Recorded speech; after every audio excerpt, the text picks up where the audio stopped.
Chapter number 5 है भारत और उसका प्रारंभिक इतिहास। इंडिया।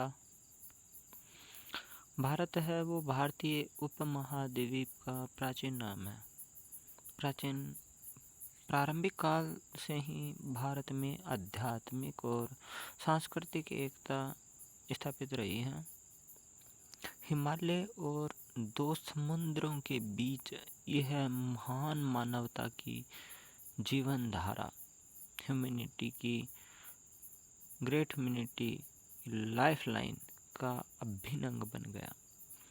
श्री अरविंद के अनुसार भारत की सांस्कृतिक और आध्यात्मिक भूमिका महत्वपूर्ण रही है। प्राचीन नामों में भारत जो है वो ऋग्वेद में उल्लेखित है। जम्बूद्वीप जो है वो जामुन के वृक्ष के फल से लिया गया नाम है। महाभारत में भारत के विभिन्न क्षेत्रों का वर्णन है। कश्मीर, वंग के नाम से बंगाल, कच्छ और करल केरला, इनका वर्णन है। अशोक के शिलालेख में जो जम्बूद्वीप है उस वर्ड का प्रयोग हुआ है और जो कि भारतीय उपमहाद्वीप का प्रतिनिधित्व करता है। अशोक के शिलालेख से जम्बूद्वीप का मिला है।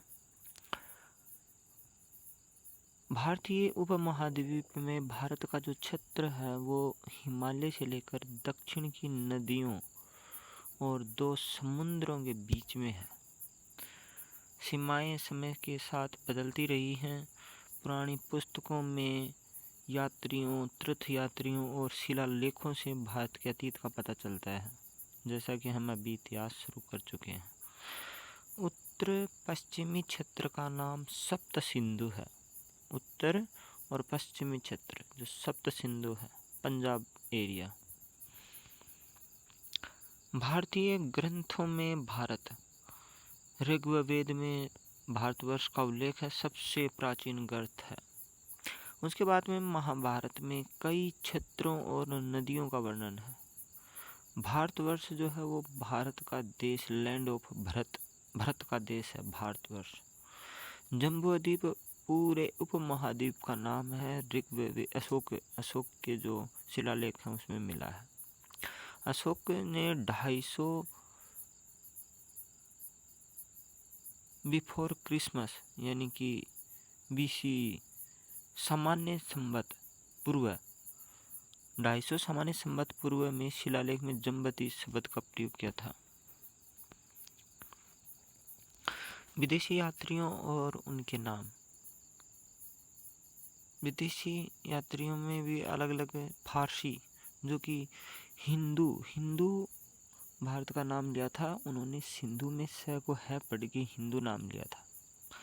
यूनानी जिन्होंने इंडिया का इसमें इंडो ही बनाया इन्होंने, आखिरी का ए हटाकर उसको आई बना दिया। लेटिन इंडिया का जो वर्ड है वो इंडस नदी से लिया गया है। चीनी यिंडू बोलते थे, संस्कृत स्रोतों से अनुवादित किया गया था। और अरबी और फारसी जो हैं वो हिंदुस्तान बोलते थे, सिंधु के स्थान की तरह है हिंदुस्तान। उसके बाद में है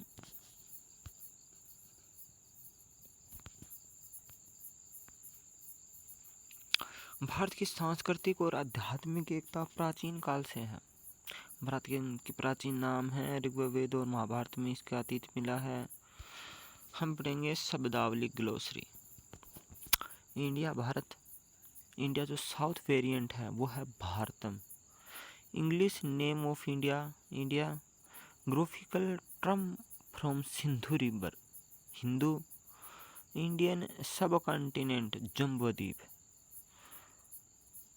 present origin name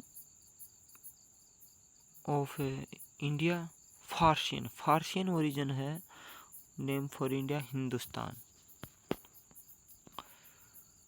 snow covered जो माउंटेन है, हिमालय रेंज, माउंटेन की जो हिमालय रेंज है वो स्नो कवर्ड है। Southern tip of India, tip जो साउथर्न टिप है वो है कैप कुमारी।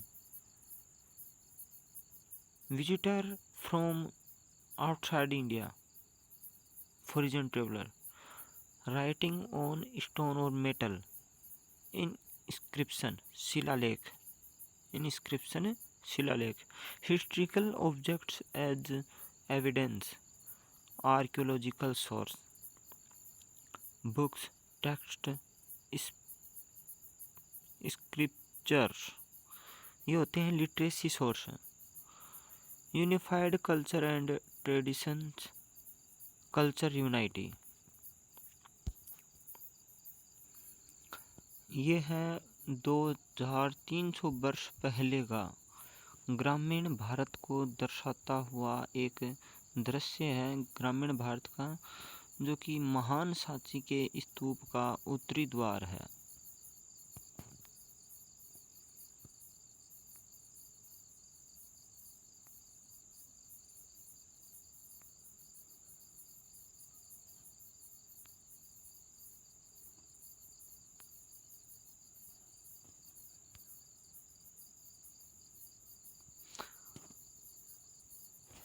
ग्रामीण जीवन,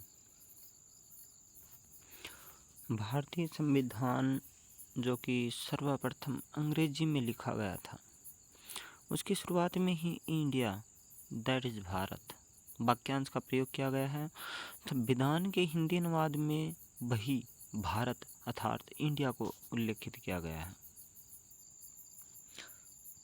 जुआनजेंग, इसे पहले हेनसांग बोला जाता था। इसने 7वीं सामान्य संवत में चीन से भारत की यात्रा करी थी और अलग अलग जगह पर भ्रमण किया, विद्वानों से मिले। 17 वर्ष बाद ये चीन में वापस गए तो कुछ ग्रंथ लेके गए अपने साथ और उनका इन्होंने अनुवाद किया था चीनी भाषा के अंदर, जिनको जुआनजेंग कहते हैं। हिंदुस्तान शब्द का प्रयोग 2000 साल पहले सर्वप्रथम एक यूनानी शिलालेख में किया गया था।